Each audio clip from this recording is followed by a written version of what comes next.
Echoing enigma. Does Ram's soul meet his end in failure?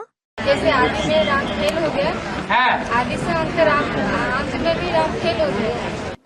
Student, just like Ram failed in the beginning, will he fail in the end too?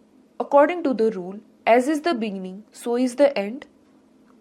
आदि में Ram fail हो गया तो अंत में भी आदि से अंत राम फेल हो गया. अगर फेल नहीं होगा तो राधा कृष्ण को राजाई कैसे मिलेगी? Baba, if he doesn't fail, how will Radha and Krishna receive the kingship? फिर ये किस आधार पर फेल हो जाएंगे? हैं? किस आधार पर फेल हो जाएंगे? राधा कृष्ण जैसी आत्माओं को राजाई मिलनी है कि नहीं? Student, based on what will he fail? Baba, do the souls like Radha and Krishna have to receive the kingship or not? बच्चों को ऊपर उठा के बैठना है, गद्दी पे बैठना है, माँ बाप को नीचे बैठना है, तो हारा कौन और जीता कौन? The children have to sit at a high position. They have to sit on the throne, and the parents have to sit at a lower position. So who was defeated and who won? हो गया ना? Student replies, he, Ram failed, didn't he? यज्ञ के आदि में भी किसको ऊपर बैठा दिया? मम्मा बाबा ऊपर बैठ गए और राम सीता चले गए.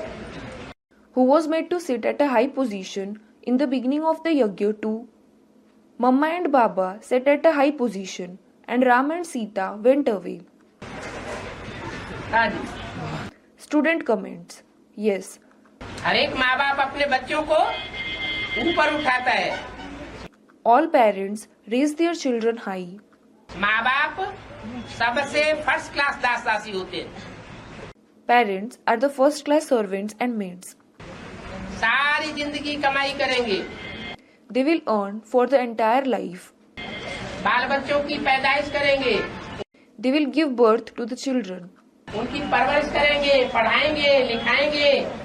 सारी जिंदगी कमाई करेंगे और बच्चे जब बड़े हो जाएंगे तो सारी जिंदगी की कमाई उनको सौंप करके वानप्रस्थी हो जाओ. They will sustain them. They will make them study. And when they grow up, they will hand over the income of their entire life and become Vanprasthi, that is, retired.